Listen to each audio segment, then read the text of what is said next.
Ah! Bye. Ooh. So today, we're gonna do a real video. For once, it's been a hot minute. Y'all know the world's been crazy, but I really wanted to do something fun today. And, oh, by the way, these are all true stories. So, buckle in.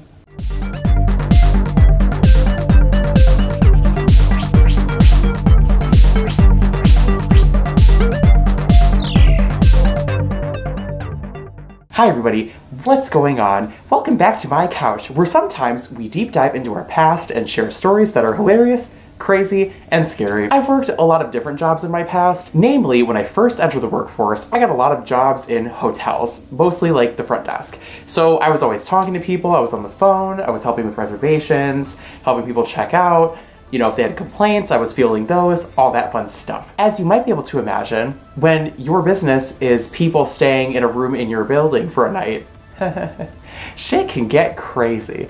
And I did work some night shifts at these hotels, and yeah, you see it all. You see all kinds. Prop up your mobile device or your TV, get some popcorn, and get ready for some scary Halloween stories. That's essentially what a lot of these feel like, is like, did this really happen? Could this really happen? These people are real? Are you serious? What? So today, enjoy some hotel horror stories.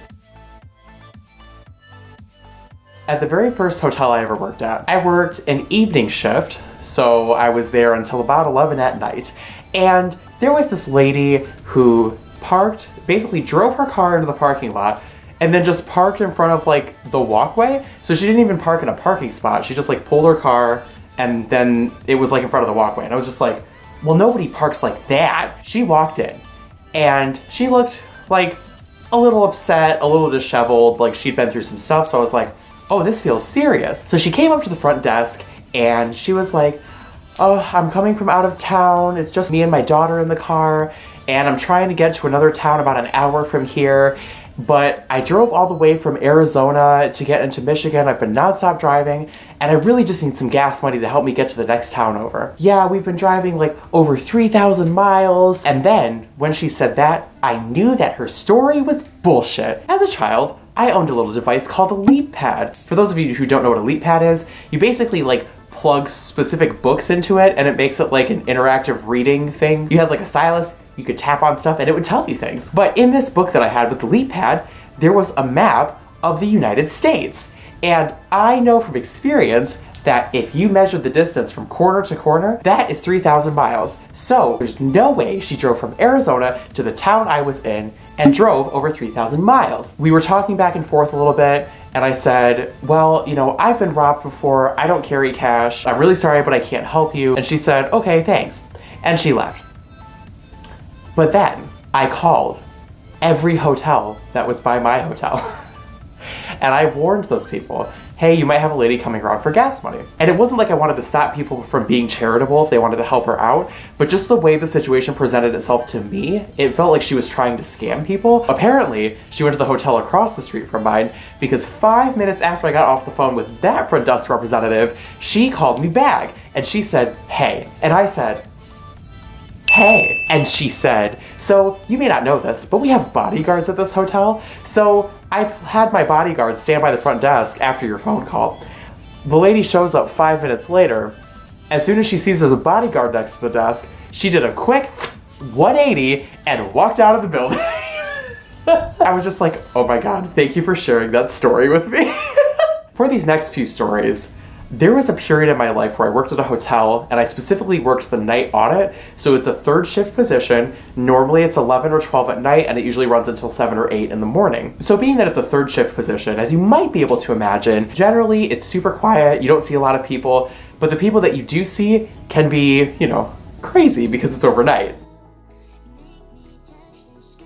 One night I had just started working, made it till about midnight, and at that point, the amount of traffic I was seeing come in the building was slowing down. This guy parks his car in the parking lot, gets out of the car, staggers past the front entrance door of the building, and is standing facing the wall. In this building, I had security cameras, so I could see outside of the building, but they weren't positioned at all angles, so I couldn't see, like, every side of the wall if I wanted to, you know what I mean? Because of where he walked and the way he was facing, I really couldn't see what he was doing. But what I could see was that he had walked past my front door and he was standing facing the wall for a little while. And I was like, is this guy nuts? Then it occurred to me, I was like, oh my God, I think this guy's peeing on the wall. He stopped facing the wall, he turns back and comes to the front door. I don't really smell a lot, but I did smell like an alcohol smell. So I was like, okay, so the guy's drunk. So he comes up to the desk and he says, I would like to get a room. So I help him get a room. He's perfectly pleasant, no problem. I hand him his keys and he goes to walk to his room.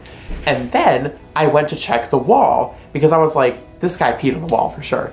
So I get over there, sure enough, the wall and the ground are just completely saturated. I'm like, that is so fucking nasty. You got so drunk that you peed on my building. You're not a dog. I don't know why I shouted that. I apologize. Another interesting feature of hotels is that periodically you'll get people who travel from out of the country or out of state. Our luggage isn't always the cleanest, or the person isn't always the cleanest, and that means that hotels of every variety and brand from time to time have dealt with bed bugs. And as an ex-hotel employee, we hate it just as much as you guys do. Still working the night shift. I had a guy stay the night one time, and at about 1 in the morning, he came down with this plastic drinking cup. You know the little plastic drinking cups you get in a room when they give you like a cup so you can have water? So he had one of those, and he had like a napkin or like a tissue over it, and he sets it down on the desk and just looks at me. And I was like, okay, can I help you? Yeah, I just checked into my room recently and I found there was this thing on the bed. So I put it in the cup and brought it to you so I could basically prove it. It looked like this like little black thing in the cup. So I was like, oh, hold on, I don't understand what you're saying. Do you have a bug in the cup? Is that what you're talking about? And he was like, well, I'm not an entomologist.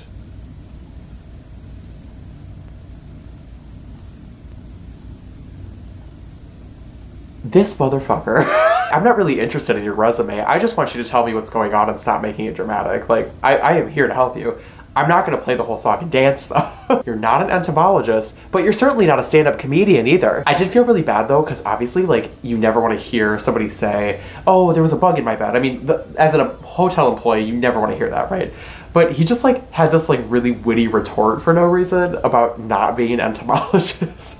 I was just really thrown off. Sometimes, as you might be able to imagine, the night shift can also be a little bit dangerous. If any of you out there are night auditors or have ever worked a night job where you interact with the public, you probably know the kind of story I'm about to tell.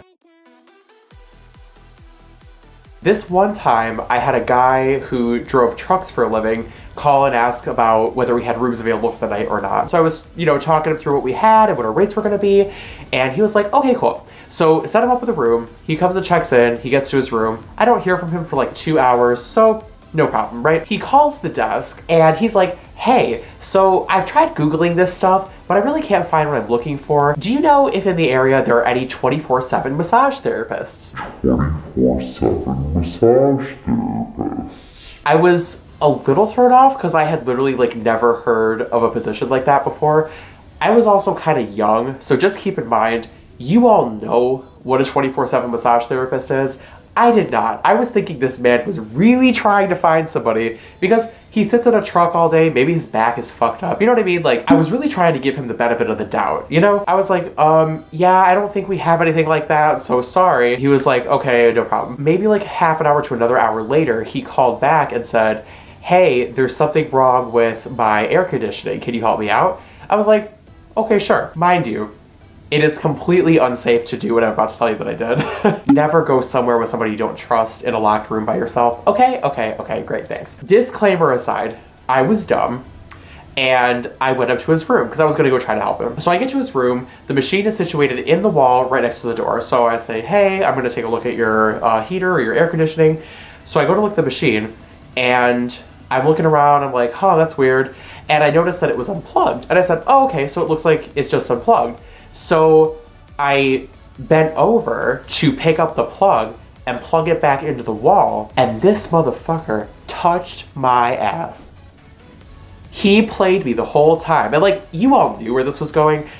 I literally had no idea, and it just freaked me out. So of course, I immediately stand up and I said, okay, sir, well, I plugged in your machine. Is there anything else you need help with? And he was like, I'm really sorry. And I'm like, that's fine. Is there anything else I can help you with?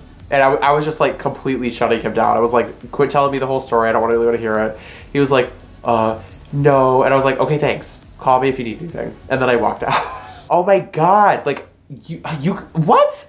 What did you think was gonna happen? But also to me, what did I think was gonna happen by walking into a room by myself with somebody I don't know? But I'm alive. So I have one more story for you. And this was on a day shift. And actually it was a morning shift to be exact. This was probably the craziest thing that ever happened to me in a hotel. I had just started this job, like I was literally on day one. It was just a little, like a 8 a.m. to 1 p.m. Like it was a really short morning shift just so I could train, you know what I mean? So by that point, I had a lot of hotel experience. I could learn a reservation system or an internal system pretty well. So the trainer was having a great time. At that point, I had trained several people at front desk at a different hotel.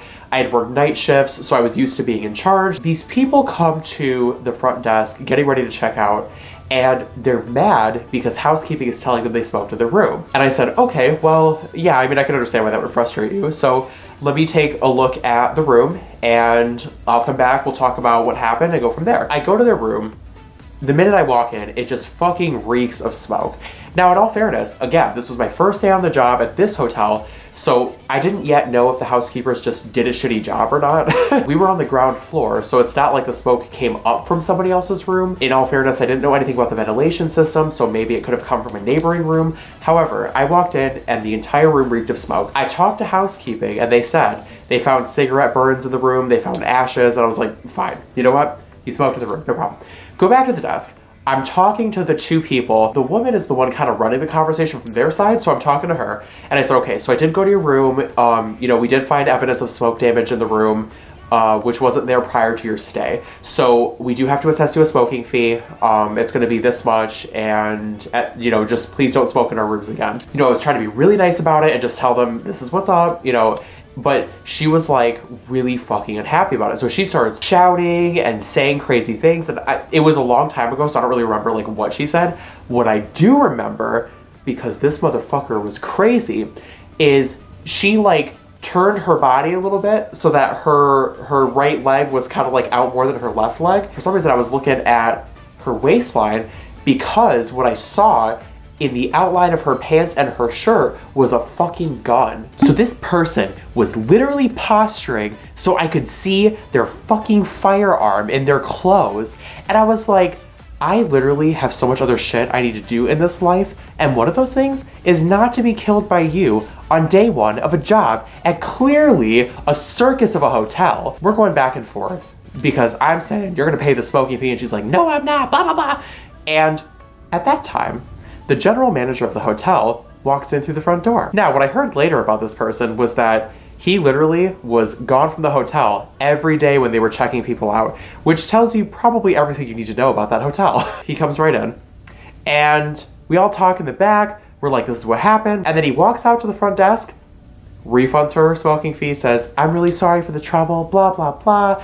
And then the lady walks away, still bitching, but she got her money. What a madhouse. I was literally trying to save the hotel money.